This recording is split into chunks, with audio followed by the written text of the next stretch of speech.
habar yoonisi xusbiga wadani waxaan leenahay war waa wada ay noo furteen cusub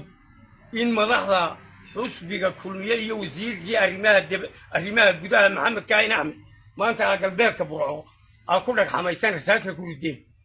idinkoo 500 oo nin oo waaweyna oo aad tala ku soo weerarteen oo aad tala ku dagaalanteen sigoo guriyay xusbiga kulmiye ee suuq galbeedka furaya tan waa burco waa la yaqaana waa la wada degan magaalada burco adeer 4 meelood marka laga dhigo 3 meelood habar jeclaa degan meel la habar yoonis baa degan habar yoonis hadaa meeshiini waxa ka samayseen xusbiga wadani silad ku qaada gobolka tagdheerna majority waxa degan adeer habar jeclaa degan waanu sugana waa hawl u taala xusbiga wadani iyo habar yoonis iyo cabdiraxmaan ciro taa samayseen guri walbana way hoos imanaysaa albaab walba iyo sikad walba oo suuq bariyo oo aad timaadana adeertana idinkaga soo horeysa cabdiraxmaan cirana tuulaha habar jeclaa haday tahay iyo degmaha habar jeclaa haday tahay iyo magaalada burco gudaheeda haday tahay adeer cabdiraxmaan ciro u taala iyo sheerkoodii waxaan sameeyay